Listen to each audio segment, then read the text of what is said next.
Hey everyone, I've got to get this off my chest because it's been eating away at me for a while now. I'm 26 and I'm done playing the role of the family ATM. This whole mess started when I was 24, just landed my first real job as a junior architect, getting out of that struggling college graduate phase, feeling like I was finally getting somewhere. Then one night my dad called. I knew something was off by the way he sounded. He was never the emotional type, so hearing him sound so low immediately had me worried. I thought maybe something had happened to my mom, or someone was in the hospital. But no, it wasn't anything like that. He told me my sister, 21 at the time, wanted to move into this super expensive apartment close to her college. And by expensive, I mean she could barely afford half the rent on her own, working part-time at a clothing store. But that wasn't the issue. The problem was my dad had already promised her he'd pay for it. I knew that was a lie. He wasn't even making enough money to cover his own bills, let alone pay for her rent. So when he asked me if I could cover it for a while, just until things get better, I could already feel the familiar weight of responsibility settling on my shoulders. This wasn't the first time I'd been asked to step in. I'd always been the one they could rely on, even if I wasn't getting the love or recognition I deserved. Meanwhile, my sister, the golden child, she could do no wrong. She was the princess, and I was just the backup character in the family sitcom. Still, I agreed. I transferred $780 a month to my dad's account. He would pass it along to my sister, and she'd think it was from him. That was the deal. He didn't want her to know things weren't as perfect as they seemed, and I, being the idiot I was, fell for it. I didn't question it. I did it because, well, family helps family, right? I thought it would be temporary. But things didn't go as planned. 6 months later, I visit my sister at her fancy new place, only to be hit with the harsh reality of what I was really paying for. She was hosting my ex. Yeah, the one who had cheated on me with my so-called best friend the year before. And get this, my ex drove a brand new Tesla. A Tesla. Meanwhile, here I was, scraping by, still eating ramen, and driving a 2010 Honda that sounded like it was about to fall apart every time it rained. But you know what? I bit my tongue. I didn't say anything. I couldn't. My dad had already made me promise to keep quiet. I was just the responsible one. And my sister?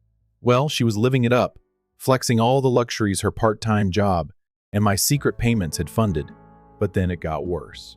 My sister started dating some wannabe influencer. This guy preached hustle culture like it was a religion, constantly making motivational videos about how hard he was grinding. Meanwhile, he was mooching off his parents and acting like anyone with a real job was beneath him. And guess what?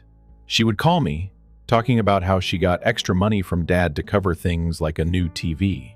That extra money? Yep, it was from me. I was skipping lunch, canceling subscriptions, and cutting out anything fun in my life to keep her living in luxury while I lived paycheck to paycheck. And the worst part? She'd throw jabs at me like I was some kind of loser. "Why do you give off such broke boy energy?" she once asked.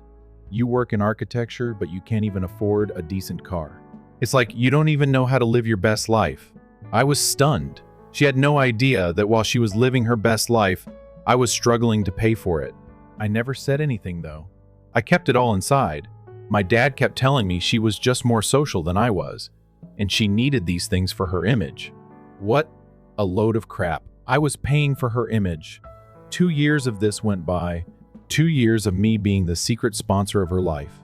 2 years of her treating me like I was a background character while she played the main role.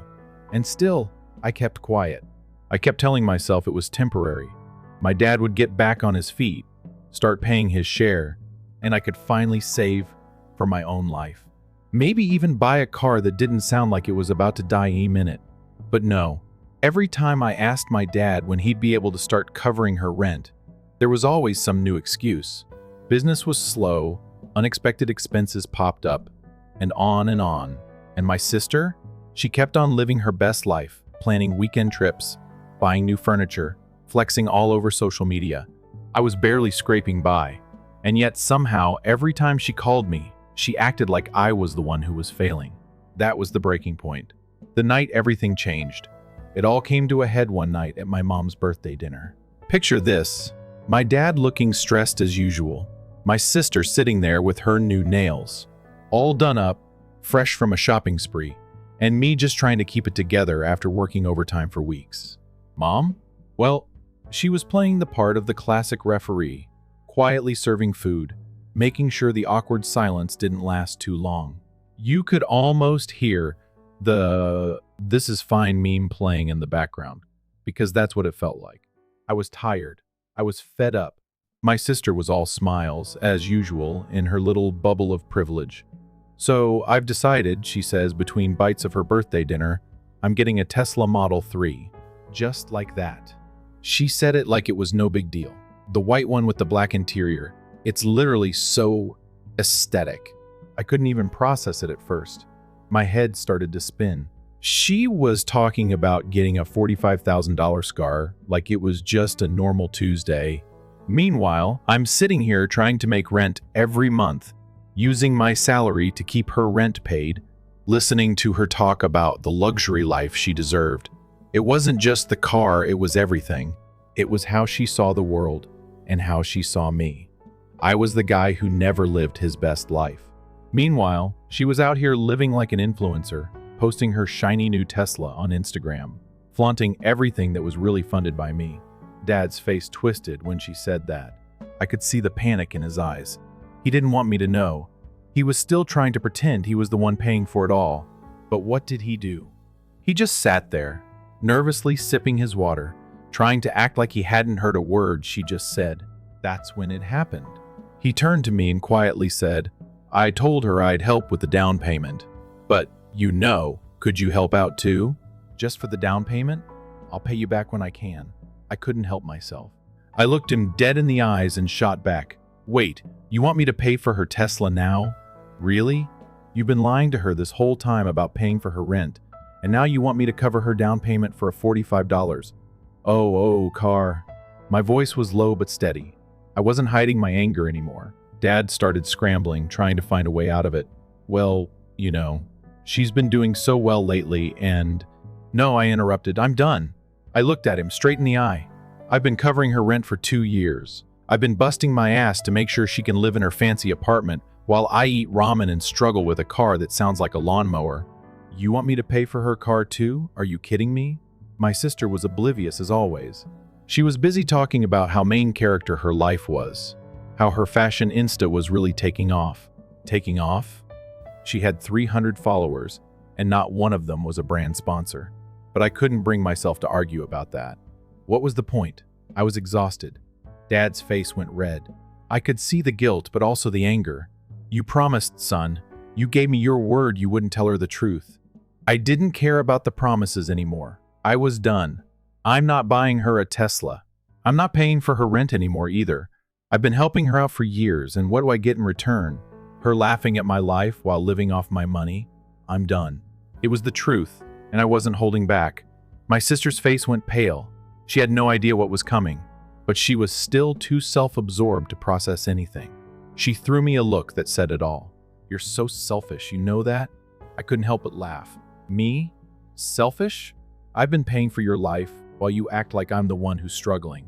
You have no idea what it's like to work your ass off while covering someone else's bills just to keep up appearances. That's selfish. Mom didn't say a word. She just kept refilling her drink. That's all she did in moments like this. Disappear. It was like she was a part of the furniture, just there to fill space but never really involved. That's how I felt my whole life though. Invisible. I stood up, grabbed my jacket, and started walking to the door. Dad's voice was low and threatening as he followed me. If you walk out that door, don't bother coming back. I stopped, turned around, and said, Fine, but you've got 2 weeks to figure it out. I'm cutting off the rent payments. You'll have to figure out how to pay for it yourselves now. I walked out, feeling the weight of the last few years lift off my shoulders. But the reality of what I was about to do hit me fast. This was it. I was walking away from everything. No more fake family loyalty. No more pretending I wasn't being taken for granted. I didn't know what came next, but I didn't care. I was free. The weeks after that dinner were absolute chaos. At first, I thought it would all blow over. I imagined my sister would get mad, but then she'd get over it. My dad would try to guilt trip me for a bit, but eventually he'd realized that I wasn't going to keep playing the role of the family ATM. I was wrong. It started with the texts. My phone blew up the day after I left. My sister's messages were a mix of rage and begging. At first, it was all accusations, "You're selfish, you're ruining everything," followed by, "Dad can't even afford to help me without you," as if I was the problem here. And then the guilt trip ones came. "Please, I need your help. I can't lose this apartment. I can't lose everything." I didn't respond. I wasn't interested in playing their game anymore. But then the phone calls started. Dad called, leaving me messages that sounded like he was on the verge of tears. "I know you're upset, but you promised, son. We need you. Your sister needs you. You're her only hope. Please, just this one time." I blocked them all. A few days later, I got a call from my bank. They asked about unusual activity in my account. Of course, I wasn't thinking it could be anything serious. Maybe it was just some weird automated system glitch. But when I found out what it was, I nearly lost it. Someone had been trying to access my account. The only people who could have known about my financial situation were my family. I immediately changed all my passwords, set up two-factor authentication, and put alerts on everything. I wasn't going to let anyone take advantage of me anymore. But the real punch came just a few days after that. I came home from work one evening to find a tow truck outside my building, about to hook up my car. My paid-off car. The same 2010 Honda that my sister loved to mock. It was the only car I could afford at the time. I ran up to the driver, asking what the hell was going on. He just looked at me, holding up some paperwork. "Your car's being repossessed, man. You're behind on payments," he said, pointing to the official-looking documents. I froze. I was not behind on payments. My car was paid off. I had owned it outright for years. There was no way this could be happening. After a long and heated call with the bank, I found out the worst possible thing. My dad had taken out a title loan against my car for $7,200. That's right, he had used my car as collateral without my knowledge, forging my signature to do it. I couldn't breathe. I had always trusted him, and now he had stolen from me in the worst possible way. He had violated my trust in a way that I couldn't even begin to process. I spent the next few days in a daze, juggling between feeling furious, betrayed, and downright disgusted. There was only one way to fix this. I had to sell my car. I didn't have a choice. I sold it for a fraction of its worth to pay off the loan and get the title back. It was humiliating. And to make matters worse, I had to buy a beater car after that, something that wouldn't survive a gust of wind, but was at least 100% mine, with the title locked away in a safe deposit box. When my dad found out, he called me, his voice full of rage. "Why would you do that? That car was our backup plan. You sold it without even telling me?" "Backup plan?" I repeated. "That was my car, not your insurance policy. You used my identity and took out a loan behind my back, without even asking me." "That's fraud, Dad." His response? "I was going to pay it back before you ever found out. It was just temporary." "Temporary? With what money? You can't even pay for your own daughter's rent, and you're telling me you were going to pay it back?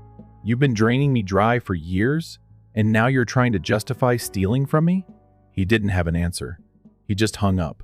The next few days were filled with a mix of disbelief and anger. But that wasn't the worst of it. A week later, I came home to find that someone had broken into my apartment. The door was slightly ajar, and I immediately knew something wasn't right. I walked in, and my worst fear was realized. My TV was gone, my laptop was gone. Even my grandfather's watch, an heirloom he had left me when he passed away, was missing. My PlayStation? Gone. I felt sick to my stomach. There was no forced entry, and the only people who had a key were my parents. I called the cops immediately, but I knew in my gut who was behind this. I called my dad. His voice was cold, defensive. "What? I didn't do anything. I haven't been over there." "You're lying," I said. "You took my stuff, didn't you? Don't lie to me."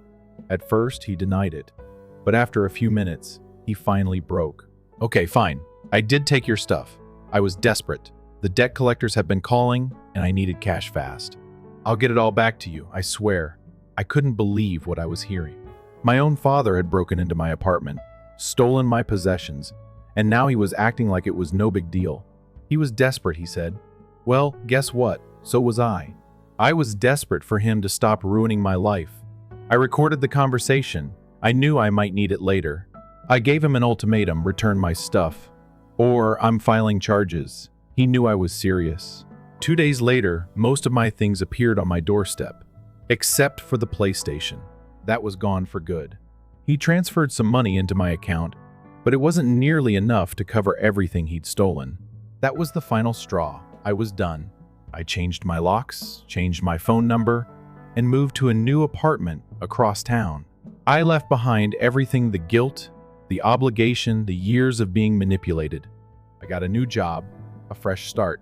I deleted my social media and created new accounts, cutting off all contact with them. I went into full ghost mode.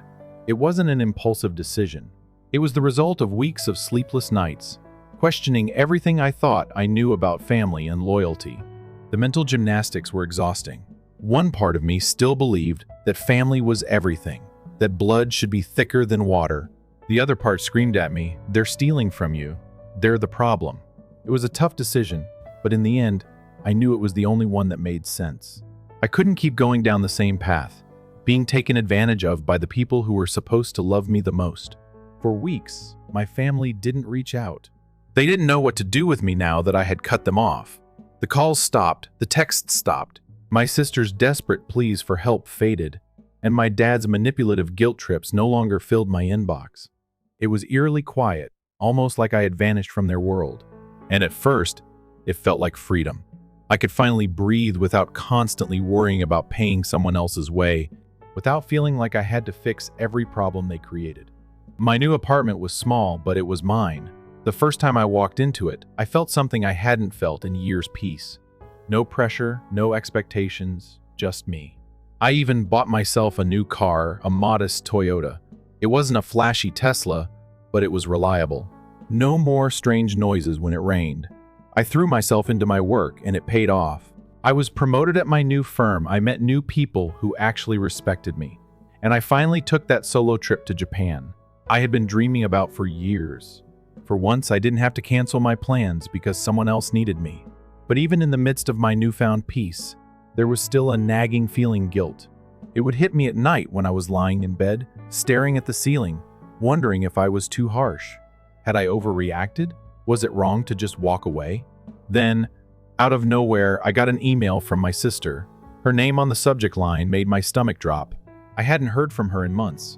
I opened it, half expecting more guilt tripping, more manipulation. But what I read was something I didn't expect at all. Her message was long and emotional. She started off by saying she was pregnant. My first reaction was shock. And then, almost immediately, the anger flared up. The last time I had heard from her, she was flaunting her lifestyle, her trips, her influencer boyfriend, her fancy apartment. And now, she was pregnant? I wasn't sure whether to feel sorry for her or just pissed off all over again. She told me that her baby daddy had ghosted her. Apparently, the influencer she had been dating wasn't interested in being a father, and now she was left alone with no support. To make matters worse, she was evicted from her apartment. She had no idea where to go, and she was begging me for help. "Family sticks together," she wrote. "I know we've had our differences, but I need you now more than ever." I almost laughed. The audacity. This was the same person who had mocked me for my car, my apartment, my job. The same person who had made me feel like I was nothing while living off my dime. And now she was asking me to swoop in and save her again? Her email went on, asking if I could help her get a new place. "I don't need anything fancy," she said. "Just somewhere safe for me and the baby. I promise I'm different now." I stared at the screen, my mind racing. It felt like I was staring at the same message I'd been reading my whole life. The same message that had been disguised as family for years. "Come fix my mess. I can't do it on my own." And then there was the kicker. "Dad says he's sorry too," she added. "We all miss you."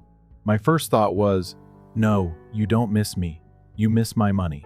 For a second, I felt that old pull the hero complex. That little voice inside me said, maybe you should help her. She's pregnant. She's in a tough spot. But another part of me, the part that had spent years being used and taken for granted, said, don't fall for it again. I didn't reply immediately. I let the email sit there for hours. I was tempted to pick up the phone and call her. Part of me wanted to fix everything. to go back to being the family fixer. But I couldn't. I had learned that lesson the hard way. My whole life had been spent bending over backward for people who didn't appreciate it. The thought of doing it all over again made my stomach turn. Instead of replying, I left the email unread and focused on my own life. I knew I couldn't go back into that toxic cycle. No amount of guilt, no sob story about pregnancy or family sticking together was going to make me forget what had happened. I wasn't a bank. I wasn't an ATM. I was a person who had finally learned to put myself first. A few weeks passed. I went about my routine work, friends, my new car, a weekend getaway to the mountains. Life felt normal. The raw wounds of the past slowly started to heal into something like peace. I was living my life without the weight of their problems constantly dragging me down. Then, the unexpected happened. One Saturday afternoon, I ran into my mom at the grocery store. I didn't even recognize her at first. She looked older, more worn out. There was a heaviness to her that I hadn't noticed before. She wasn't the same woman who used to sit on the sidelines of family drama. She seemed more tired, more fragile. We locked eyes in the produce section, both of us reaching for the same type of apples. For a moment, I thought about pretending I didn't see her, walking away and keeping the distance I had created. But something made me stay. She was hesitant at first, almost as if she was scared I might walk away. I didn't. I stayed. She looked at me, scanning my new clothes, the way I held myself. It was clear that things were different now. She seemed to hesitate before speaking. "You look well," she said, voice softer than I remembered. I didn't say anything at first. The silence between us was thick, almost like I could feel the weight of years of unsaid words. She continued, almost as if she were testing the waters. "Your father had a health scare last month," she said. "His heart, it was serious." I tried not to react. Part of me wanted to feel sympathy, but the other part just felt exhausted. "He'll recover," she added, "but it made him rethink a lot of things." I stayed silent. I didn't want to engage in a guilt trip about family. She wasn't asking for anything, but the old patterns were there, like an itch under my skin. My mom shifted, fiddling with her purse. She had nothing else to say. "Your sister asks about you sometimes," she added softly. That was it. No apology, no explanation for all the things they had done to me. No. "I'm sorry for how we treated you." Just a passing comment about my sister. "Is she still living with you?" I asked, not even trying to hide the sharpness in my voice. My mom nodded, almost flatly. "Yeah, she got a job at the mall. Still struggling with the baby. Your father helps with childcare." I felt a pang of something, but I didn't know what it was. Pity? Disappointment? I wasn't sure, but I didn't need to ask for more. The truth was right there in front of me. "Well, good for her," I said, trying to sound indifferent. "Take care of yourself." I turned away and walked down the aisle, leaving my mother standing there with her basket of apples. I didn't look back. As I made my way to the checkout, I felt a strange mixture of emotions. I wasn't angry, I wasn't sad, I just felt empty. And that was okay. I had finally realized something I hadn't known before. My family wasn't a source of strength, they were a source of weakness. And I couldn't keep giving everything to people who didn't see me for who I was. I wasn't going to go back. The days that followed were quiet, almost too quiet. I had managed to build a life for myself, one that felt real. I didn't have to constantly look over my shoulder or wonder if my next paycheck would be drained to cover someone else's mess. Things were finally normal. My apartment was mine. My car was mine. My time was mine. I was going through my usual routine, work, weekends at the farmer's market, seeing friends who didn't make me feel like I was their personal bank. Life was simple, peaceful, but every once in a while, the silence was deafening. I'd catch myself thinking about the family I left behind: my mom, my dad, and my sister. Sometimes I'd think, maybe I was too harsh, or what if they've changed? Then reality would hit like a slap in the face. My sister, living off the scraps of other people's help, was pregnant and still trying to climb out of the hole she dug herself. And my dad? Well, the man who had always preached about responsibility had resorted to stealing from me. Not just once, but repeatedly for years. There was no going back. One night, after a long day at work, I got a message on my phone. It was from my sister. My stomach dropped. I hadn't heard from her since that email a few months ago. Her message was short, just a few words. I need you, please. My first instinct was to ignore it. After all, this was the same person who had mocked me, the same person who had lived off me for years, only to turn her back on me when I said no. But then I thought about her baby. I thought about how hard it must be for her to be alone. She was going through a lot. She probably didn't know how to ask for help. But was I willing to go back into that cycle? I stared at the message for a while, my thumb hovering over the reply button. For a second, I actually considered it. I could do what I had always done: rescue her, bail her out, be the hero. It was tempting. I wanted to fix everything. But then I remembered the promises I had made to myself. I had already given up too much. I couldn't keep sacrificing myself for people who would never see me for who I truly was. I blocked her number. It wasn't easy. Every part of me wanted to reach out to be the good brother again, but I had learned the hard way that being good to someone who doesn't appreciate you only hurts you in the end. I had to stay strong. Days passed. I went about my life, keeping my distance from the mess I had left behind. But then, one evening, as I was making dinner, I heard a knock on my door. It was an unexpected visit, one that threw me off completely. I opened the door, and there she was, my sister. But this time, she didn't look like the entitled, spoiled person I had known. She looked tired. She wasn't dressed in designer clothes or talking about the latest social media trends. Her eyes were puffy, her face was pale, and she looked like she hadn't slept in days. I know you probably don't want to see me, she said softly, her voice barely above a whisper. But I really need to talk to you. Can we please just talk? I stood there for a moment, unsure of what to say. I had cut ties with her for a reason, and now she was standing at my doorstep, looking like she had hit rock bottom. She wasn't the same person who had mocked my life. There was no attitude, no arrogance, just vulnerability. I let her in. We sat down, and for the first time in a long time, she actually seemed human. She apologized. It wasn't a big, dramatic apology with a bunch of excuses. It was simple. She told me how sorry she was for everything, for taking me for granted, for treating me like I was nothing while living off my sacrifices. She admitted how wrong she had been, how she had let her image and social media obsession blind her to what really mattered. I was awful, she said, looking down at her hands. I didn't realize it then, but you were just trying to help me. I was so focused on trying to look perfect, trying to keep up with everyone else. But you were just trying to make sure I was okay. It hit me harder than I expected. I had spent years watching her get everything handed to her, while I fought for every little thing I had. And now, here she was, vulnerable, broken, asking for help. It felt like a punch to the gut, but at the same time, I couldn't deny the small part of me that wanted to help her. She went on to explain that things hadn't gotten any better. She had no job, no savings, and no place to stay. Her ex had completely ghosted her, leaving her alone with a baby and no resources. She was living with our parents again, but it wasn't enough. The situation had gotten worse, and she had no idea how to climb out of it. I don't know what to do anymore, she admitted. I can't do it by myself. I stared at her for a long time, processing everything she had just said. It wasn't the sob story I had expected. It was real.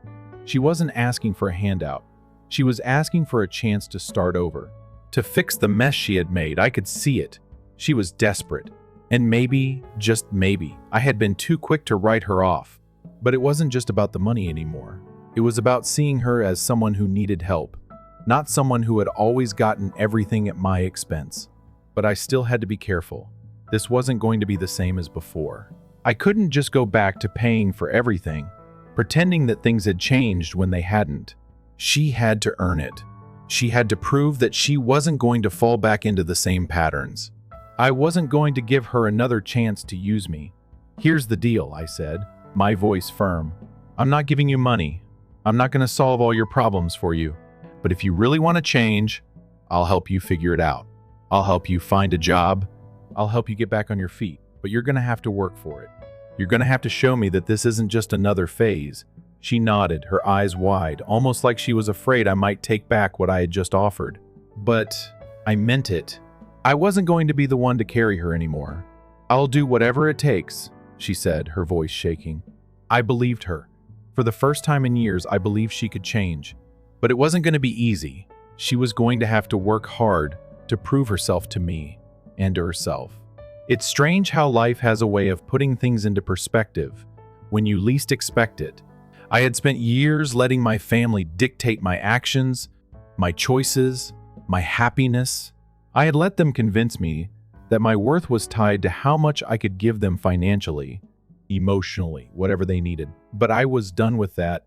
I had made that decision long ago, and I wasn't about to reverse it just because my sister showed up at my door with a sob story. But that didn't mean I was heartless. I agreed to help her find a job. I took her to interviews, gave her advice on how to structure her resume, and even helped her with her LinkedIn profile. I did everything I could to give her a shot, but it wasn't easy for her. The harsh reality was that she wasn't the person she used to be. She wasn't the golden child anymore, and she had to face the fact that things weren't going to come easy. She had spent too long thinking the world owed her something. Now she was realizing that the world doesn't give you anything unless you work for it. It was a tough process. For the first few weeks, she struggled. There were days when I thought she might give up. She'd complain about how hard things were, how she wasn't used to working a 9-to-5 job, and how everyone else had it easier. It wasn't easy to watch her go through that, but I stayed firm. I wasn't going to be her crutch anymore. I had to stick to the boundaries I set, and if she really wanted to change, she had to push through. Then, one day, she called me out of the blue. "I got a job," she said, her voice hesitant at first, like she didn't believe it herself. It felt like a victory for both of us. She had done it. She had found a job on her own, something I had no part in, but had been helping her work toward all along. I could hear the pride in her voice that wasn't there before. And for the first time, I didn't feel like I was doing this out of obligation or guilt. It felt like real progress, but the real test was still to come. A few months later, I ran into her at the grocery store. She was there, pushing a cart with her baby in tow. She looked a little different, but not in the ways I expected. She didn't have that same air of entitlement anymore. She was dressed plainly, like someone who had finally realized the value of $1, and her face was more relaxed, no signs of the constant stress she used to carry. She smiled when she saw me, and for the first time in a long time, I saw the person she was trying to be, not the one she used to be. She wasn't perfect, but she was trying. "I wanted to thank you," she said, "for not giving up on me, for helping me when I needed it." "You didn't have to, but you did." I wasn't sure how to respond. I felt a mix of emotions, pride, relief, maybe even a little sadness. I had spent so many years angry at her, angry at my family, but seeing her now, it was like I could finally let go of the bitterness that had built up over the years. She wasn't perfect, but neither was I. "Just make sure you keep working for it," I said, a small smile tugging at the corners of my mouth. "I won't always be around to pick up the pieces for you." She nodded, a genuine smile spreading across her face. "I know, I'll do my best. And I'll make sure my kid doesn't grow up thinking the world owes them anything, like I did." I could tell she meant it. And for the first time, I believed her. We didn't exchange phone numbers or make any plans to hang out regularly. But we didn't need to. It was different now. We weren't tied together by obligation anymore. We were family, but we were also individuals with our own lives. And that was okay. I still haven't spoken to my parents. I haven't forgiven them. I'm not sure I ever will. But I've learned to let go of the need for closure, for the apology that was never going to come. What I needed was to move on with my life. And I was no longer a part of their toxic cycle, and that was enough. As for my sister, we've kept in touch occasionally. She sends me pictures of her baby, and sometimes we exchange a few texts here and there. It's not the close sisterly relationship I had once hoped for, but it's enough. I can't keep forcing a connection that isn't there, no matter how much I want it to be. I've learned to set my boundaries, and I've learned to respect them. In the end, cutting them off was the best decision I ever made. I had to stop being the person who sacrificed everything for people who only saw me as a tool to get what they wanted. I had to start living for myself, not for anyone else. It wasn't easy, but it was worth it. I'm happier now, healthier, and most importantly, I'm free. I'm living my life on my own terms, and that's all that matters. Story 2. You Trusted the Wrong Person is the title of this tale. As she moved our life savings, my wife chuckled. "This world is too innocent for you." She made a joke about packing her baggage. I remained silent and observed. When she found out what I had known all along, she was yelling outside my office 48 hours later. I never imagined that I would be blogging here, but I need to get this off my chest because things happen. Disposable account for clear reasons. For background, I was married for 4 of the 7 years that I spent with my wife, a woman. The initial years were absolutely ideal. No cap. We were that obnoxious pair. Everyone completes each other's sentences while rolling their eyes at inside jokes. That cliched nonsense. You are aware of the kind. On social media, there are folks you kind of despise but secretly wish you had. Our system was down.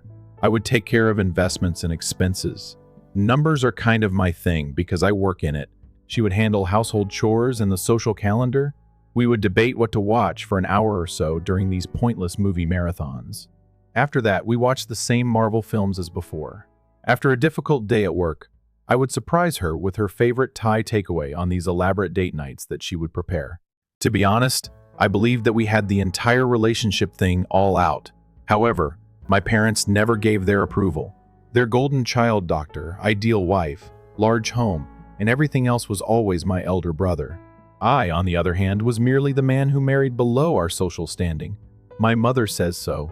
The damn Bridgertons, what are we? At family get-togethers, they would put up with my wife, but they never truly welcomed her. I believed we were solid, so I disregarded all that noise. Then things began to alter a few months ago. It was little things at start. If you weren't paying attention, you might not even notice. She began carrying her phone with her everywhere, even to the restroom or to get something out of the kitchen. Prior to this, she didn't give a damn who picked up her phone, which would sit on the coffee table for hours.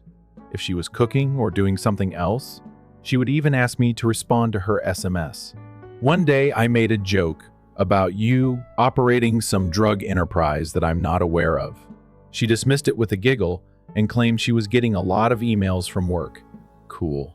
In any case, she never used a password before, so I was surprised when she used one a few days later to lock that crap down. She muttered something about security and hackers when I questioned her about it, but I didn't want to come out as suspicious, but something didn't feel right. The strange stuff continued to accumulate. She began leaving the room to answer calls, something she had never done previously. And it wasn't subtle. She would say, "Oh, let me grab this real quick," and bounce to the bedroom or out to the porch. When her phone rang, she would just say if I asked who it was. Nothing specific, just a coworker buddy who used to put calls on speaker and involve me in conversations with her pals. Then all of a sudden, there was silence. After that, she developed the new habit of always keeping her phone facing down.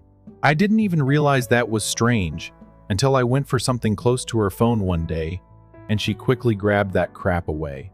It resembled the movements of a ninja. She responded as though I was the strange one for being surprised when I really spilled my coffee. She also changed her style, started dressing up for work in new clothes, high heels, and professionally applied cosmetics. She just shrugged and remarked, "Just trying something new," when I gave her a compliment one morning. This is a lady, mind you, who used to live in jeans and hoodies and would make jokes about how much she detested wearing uncomfortable clothing. She even began getting regular manicures, something she used to consider a waste of money. Little charges at restaurants began to appear differently on our bank statement. Downtown hotel bars were something I had never heard of. Why? Is my wife working at a hotel bar? She had never talked about buying for nothing. Huge, but certainly not where we usually go. She became defensive when I questioned her about a $75 fee at a club called The Loft, claiming it was only for drinks with coworkers. However, I was positive that her staff would always go to this Irish bar after work, regardless of the location of the loft. She also started working late. Typically, she worked from 9 to 5, but all of a sudden, she was arriving home at 7 or 8, claiming to have team meetings or urgent deadlines. Working in corporate too, I am aware that there are deadline pressures, but for months, something wasn't adding up every week. These minor details were building up. However, I kept telling myself that I was thinking too much about it. Perhaps she was simply going through a phase or something.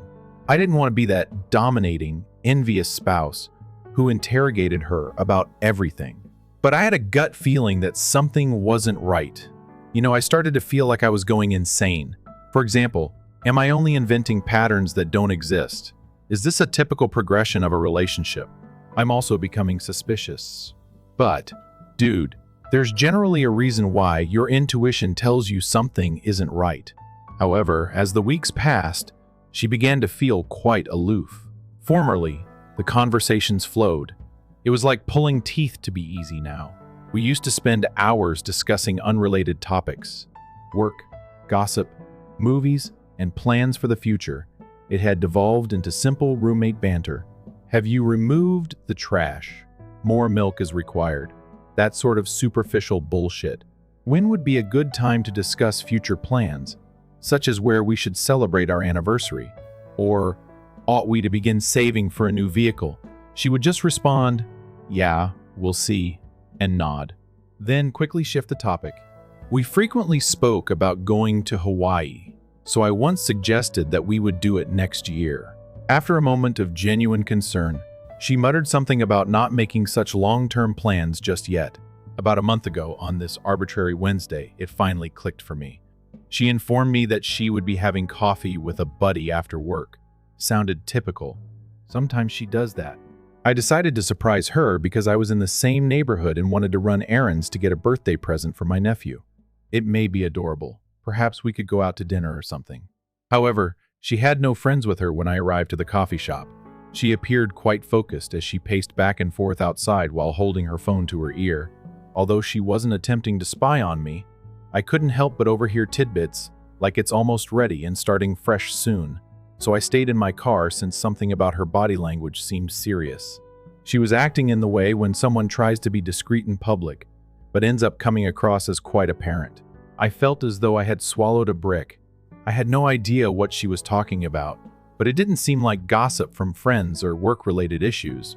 It sounded more substantial than that, as if she had been preparing something. However, what are you planning? I couldn't stop thinking about it. I didn't tell her when I drove home. When she arrived home, I spotted her. Later, I inquired about Coffee's attempt to sound cool while using a PS5. She told me in great detail how her friend Melissa was offering support and counsel as she vented about her boyfriend's issues. The insane thing? Melissa and her spouse have been wed for 2 years. No boyfriend issues to complain about. My wife was unaware that she had blown her own lie. I pretended to believe it as I nodded along, but my mind was racing. What on earth was happening? For something so simple, why lie? Was I reading too much into everyday situations, or was I just being paranoid? Or was something actually happening? I had a nagging suspicion that something was amiss. And then, suddenly she mentioned our money. One evening, we were eating dinner. A typical workday, shan't. We were discussing unrelated topics. When she left work, she wanted to watch a new Netflix series. We really ought to arrange all of our financial matters, with this strange, naive smile that stopped short of her eyes. I just stared at her with a forkful of pasta halfway to my lips, since that was such a weird remark. "What are you saying?" I inquired. She gave a shrug. "I simply believe that everything ought to be in one location. For example, all of our account information, passwords, documents, and so on, in case of an emergency." I was at a loss for words. We had never discussed this before, and given all the other strange stuff I had observed, the timing seemed dubious. "Which emergencies?" I asked, attempting to seem natural even though I was having a lot of internal alarms. She pushed her food about her plate and shrugged once more. "Isn't that just smart? But what if one of us gets hurt? Or what if we had to make a significant financial choice right away?" On the surface, her answer made logical, but there was something alarming about the way she stated it. Her voice sounded practiced, as if she had been waiting for the ideal opportunity to mention it. She was unable to look me in the eye while she spoke. "Yeah, I guess that's a good idea," I responded, nodding. But I was freaking out on the inside. Why now? She had no prior interest in managing our funds, so why would she suddenly care? One time, this woman phoned our 401k Dole mature thing and fell asleep anytime I mentioned investing. I had trouble sleeping that night. I lay there wondering whether I still knew who she was as I watched her sleep. During my lunch break the next morning, I made a choice. I picked up a voice-activated recorder during a brief visit to this electronics store close to my workplace. She must be phoning someone if she spends so much time on the phone. I felt like a complete jerk for purchasing it. I got this knowing glance from the man behind the counter. I wanted to burrow into a hole since I was having problems at home. I felt guilty in part, as if this were some kind of real espionage film nonsense. Recording your own spouse. However, a part of me insisted that this wasn't merely a case of paranoia. I wanted to understand what I was dealing with, because all these small things were building up to something larger. I also began to keep a closer eye on her routine. Around 6:30, I drove by her workplace while passing because she said that she had a business dinner on Thursday. Her automobile was nowhere to be seen, and the parking lot was nearly deserted. Is she with colleagues at a restaurant? Yes. But with everything else, I was beginning to change my mind. I also looked at our cell phone bill. One particular number kept coming up, particularly when she was having coffee with friends or working late, similar to exchanging dozens of SMS and perhaps an hour-long phone chat. The contact was only a number and was not preserved in our shared family plan account. I may be coming out as controlling or paranoid to some of you. Trust me, I have also asked myself that question. However, after 7 years of dating someone, the patterns you've established for your relationship abruptly change, and they start acting like a new person. There's a problem. However, I didn't want to draw hasty judgments. Before I made any charges, I required concrete evidence. You know how marriage counselors usually emphasize that communication is essential? However, how can you talk to someone who is obviously lying to you and concealing something? She brought up the money issue once more, a few days after I purchased the recorder. The kitchen was where we were. She remarked, "Have you thought more about organizing the bank?" Out of the blue when she was on her phone, and I was preparing a sandwich. Things? For example, are you aware of the location of all the account information? Setting the knife down, I turned to face her. "Well, what's happening?" I asked in a lighthearted yet strong tone. "The topic of money has been on your mind a lot recently. Is there anything we should discuss?" She raised her head from the phone, startled, as if she hadn't anticipated my questioning her. Before she recovered, her eyes widened for a moment. She hurriedly answered, "No, nothing's wrong," with an extremely strained false chuckle. "All I think is that it's vital. For emergencies once more, you know. The emergency justifies emergencies, such as," I pushed. She was clearly lying to me, and this time I wasn't going to put up with it. Her expression became blank as she shrugged. "I'm not sure, it's simply life. I swear, it's not a huge problem. I simply believe that we ought to take care of it." As if the discussion had ended, she resumed scrolling through her phone. Her response was really ambiguous. I dropped it after nodding. However, her avoidance of a direct response just increased my suspicions. It no longer seemed like a casual proposal. I had no idea what it was that she seemed to be hiding. She was at work that afternoon. I went into espionage mode. I buried the voice recorder I had purchased beneath some old shoe boxes under our bedroom dresser, even though it seemed strange to do so. The entire time, my hands were trembling. For example, am I truly doing this? Is my wife being spied on by that guy? However, all of these warning signs were essentially screaming in my face at the same moment. Even if your heart doesn't want to believe it, there are instances when you have to follow your instincts. I pretended to be perfectly normal for the following 2 days. We went about our daily business, prepared supper, watched TV, and discussed our jobs. That weekend, she said, she had to get coffee with a friend from work. I just murmured cool and nodded. Most likely, I'll just play some games. I was pondering within. Yes, of course. All right, work, pal. I waited for approximately 20 minutes after she departed for her coffee date to be sure she wouldn't return for something she had forgotten. I then went under the dresser and got the recorder. As I pushed play, my hands were trembling so badly that I thought I may pass out. The most of it was just typical noise from the home. In the morning, she was getting ready. Unexpected calls regarding meetings and deadlines, dull material. For doing this, I was beginning to feel like a paranoid jerk. However, I overheard a talk that chilled me to the bone. Yes, I'm trying to gain access to all of it. Her speech sounded quite clear. He doesn't know. What a gullible fool. A pause. Yes, I am aware. Look, I simply need a couple more weeks to arrange the accounts. After that, we may proceed with the transfer. Jason, the Tampa home is ideal. While he tries to find out what occurred, we will be living the dream. Jason, a marketing department colleague of hers. The person she had often referred to as only a colleague. Now, all of that BS about a work pal was beginning to make sense. I felt like I had been hit in the face as I sat there repeatedly playing that passage. She wasn't only being unfaithful. She intended to get rid of me entirely and flee to Tampa with this Jason guy. As my wife of 4 years plotted to embezzle our life wealth, she was literally calling me a gullible fool. What the devil? Over the following several days, the recorder captured a few more chats, additional plans and account details, more derogatory remarks about me. To be honest, listening to her laugh beside him, more than the actual infidelity, I was upset by how ignorant I was. I was being eaten alive by the tension. I so contacted my boy Mike. He has always had my back, even while we were in college. While my wife was at another business function, I called him over for coffee and told him what I had heard. I was trying not to come out as insane. After I explained, he added, "Look, you're not crazy for being suspicious, but I'm not saying something's definitely going down. If you're concerned about safeguarding your finances, the moment to do it is now. My man, it's better safe than sorry." He outlined the fundamental actions I might take to ensure my financial security in the event of an emergency. I won't lie. The tape left little opportunity for debate, yet the concept of taking such drastic measures appeared excessive. I kept mentally reliving the past. How did we arrive here? Was this the true state of our marriage? While she was gone that night, I fell in love with a woman. What happened to her?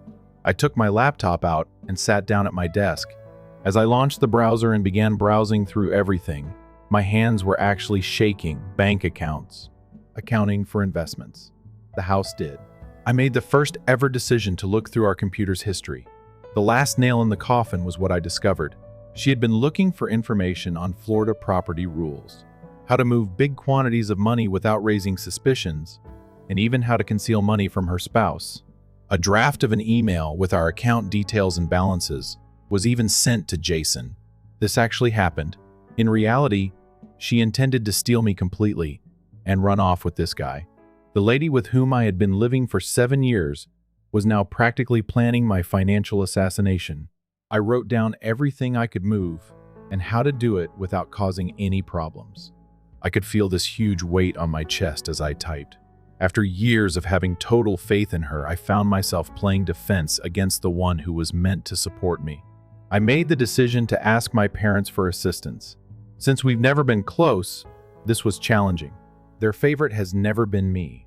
I was just there, but I wanted someone I could rely on to temporarily keep on to some valuables. The teleconference proceeded about as planned. "I need a favor, Mom." With a tight voice, I began. "What is it?" She immediately sounded irritated, as if I were disturbing her in the middle of something significant. "I must temporarily move certain assets into your name." "It is. It serves as a safeguard."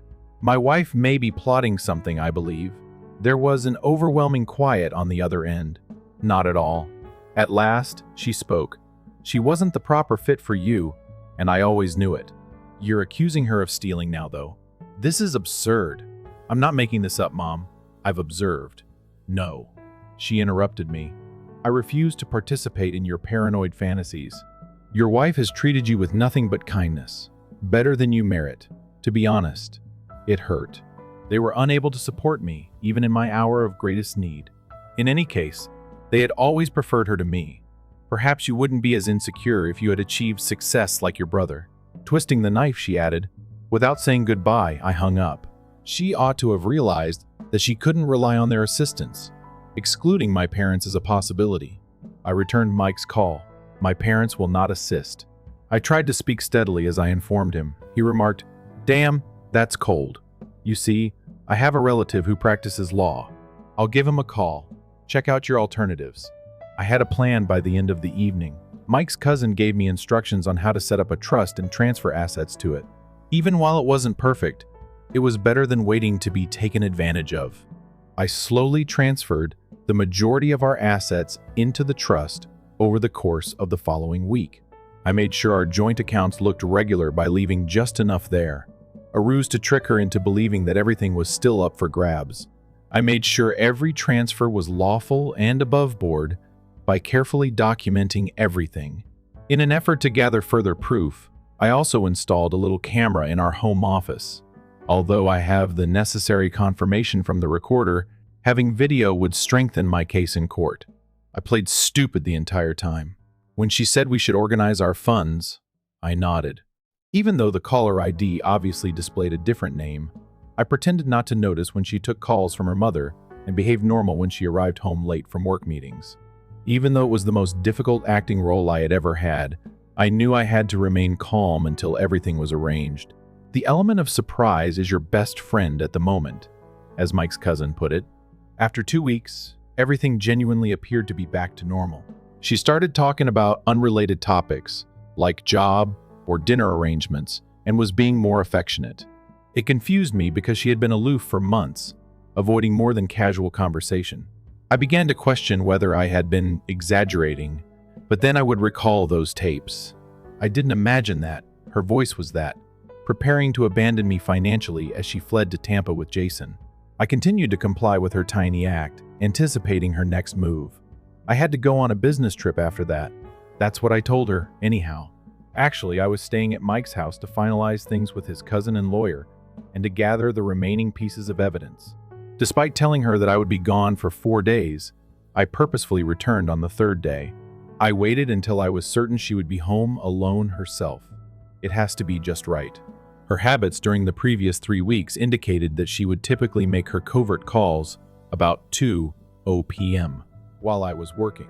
I made the decision to enter at that point, and there she was, giggling while doing a bank transfer while seated at our kitchen table with her laptop open. The screen displayed our accounts, or what she believed to be our accounts. She was really examining the fictitious accounts I had kept open, each with just enough money to give her the impression that she had received her paycheck. "What are you doing?" I inquired. My travel bag fell to the ground. For a moment, you should have seen her face. Before she attempted to recover, there was this expression of utter fear. She didn't even shut down the computer. Rather, she only grinned.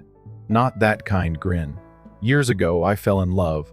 However, I had never seen this icy appearance before. "You put your confidence in the wrong person."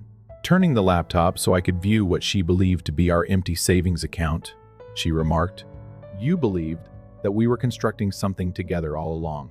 I simply stood there and let her believe that she had won after all those late hours spent going over bank records, establishing the trust, and recording her chats. It all boiled down to this. Though I nearly burst out laughing, I restrained myself. She went on, looking at the expensive watch. "I got her for Christmas. You're too innocent for this world. Always have faith in everyone. Did you truly believe that someone like you would be with someone like me for all time?" "Yes." "Lowell, you're naive, uninformed." "Correct. Because taking advantage of the man who has funded your entire flimsy life is the really brilliant move." I remained silent.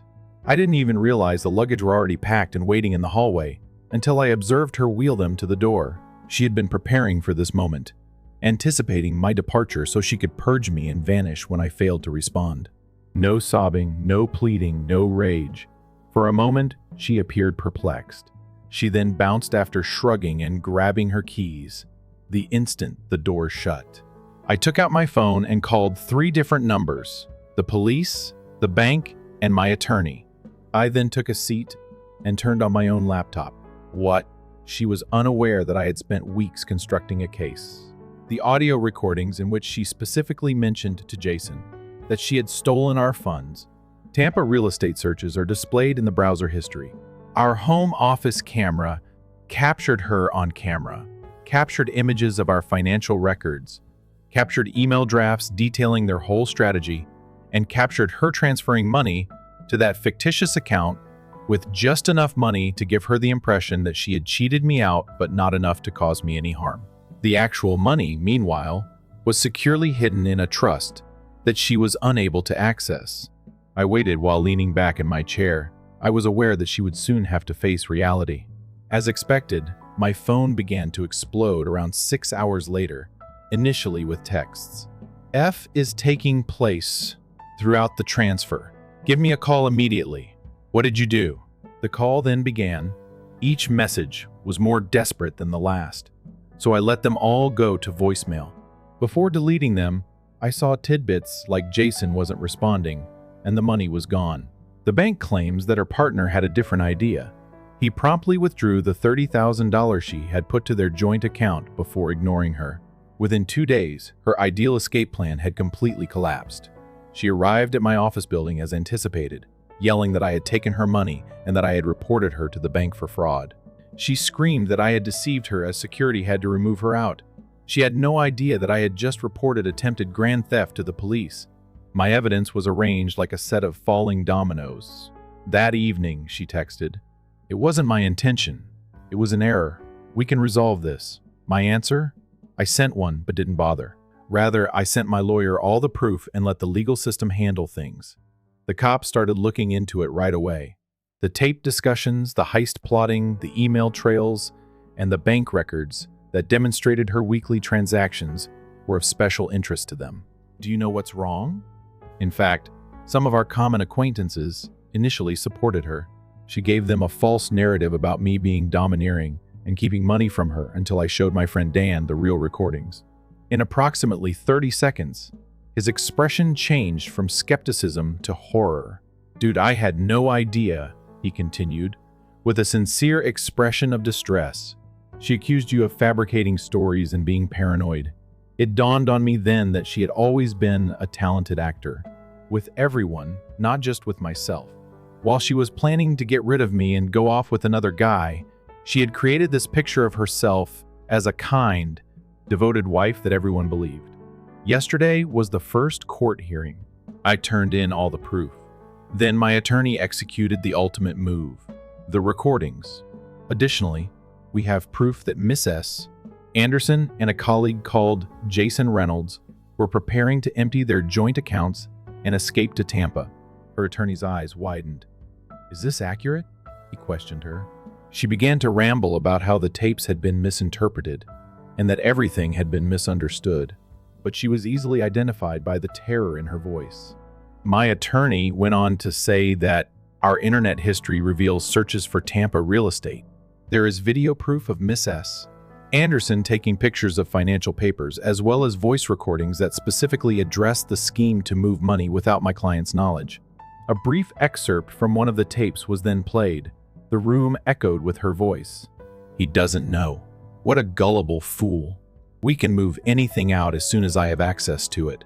The mediator's eyebrows nearly fell off her face as her face turned white.